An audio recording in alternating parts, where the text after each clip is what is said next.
Today I want to talk about a story for all the salesmen out there. It really rang a bell in my heart as a salesman. It's about an interview that I had watched when I was a kid growing up in Florida. During a huge hurricane known as Hurricane Andrew, some of you guys might have heard about this before. This one of the most devastating hurricanes that hit Florida in over 100 years. Smashed down, knocked down everything. Few and far between have lasted the devastation that Hurricane Andrew rained upon the fair city or the state of Florida.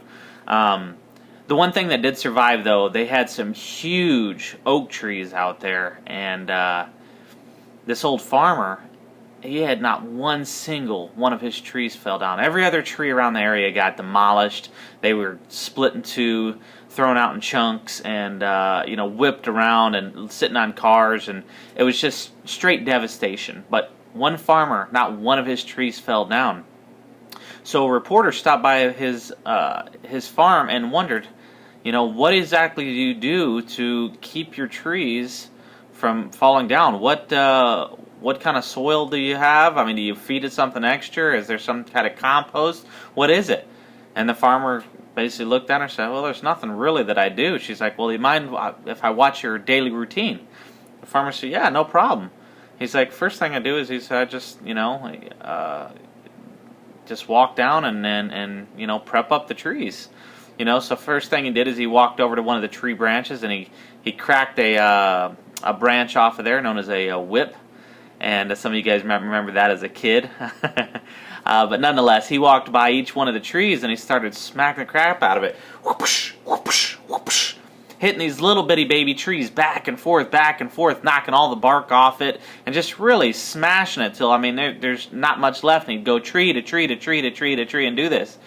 And the reporter said, what are you doing? Do you do that every single day? He's like, absolutely. She said, well, why do you do that? Why would you beat the crap out of the tree? He said, well, at the end of the day, he's like, I want to make my trees tough. He's like, I beat the crap out of it over and over again because, honestly, just like you said, what do I do to keep it from the storms happening? There's nothing I actually feed it. This is all that I do. He's like, so by the time that storm comes, he's like, my trees aren't going to fall down.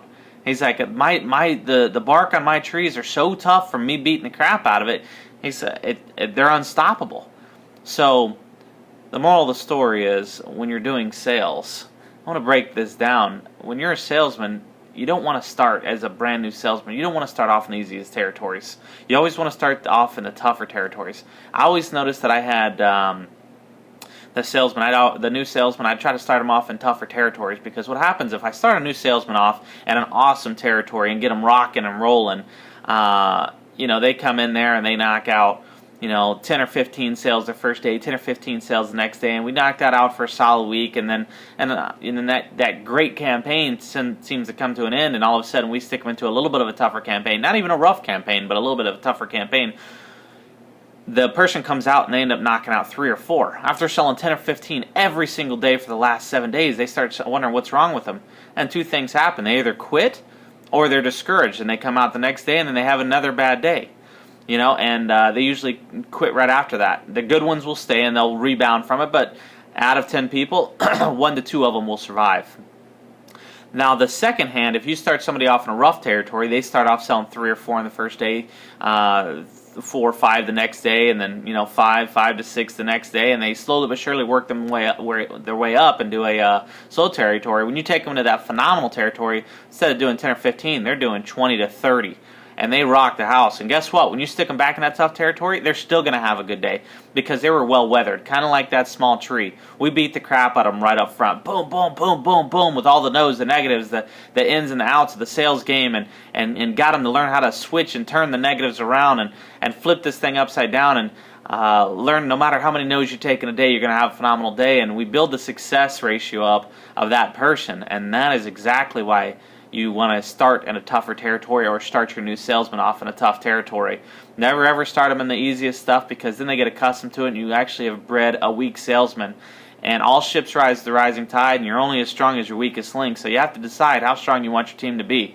If you want your team to just be mediocre, start them off in that easy stuff. If you want them to be phenomenal, start them off the harder stuff. Teach them how to crush it out there, and after that, there's nothing that can stop them. You have the best salesman around. I hope this helped out, and subscribe to my channel.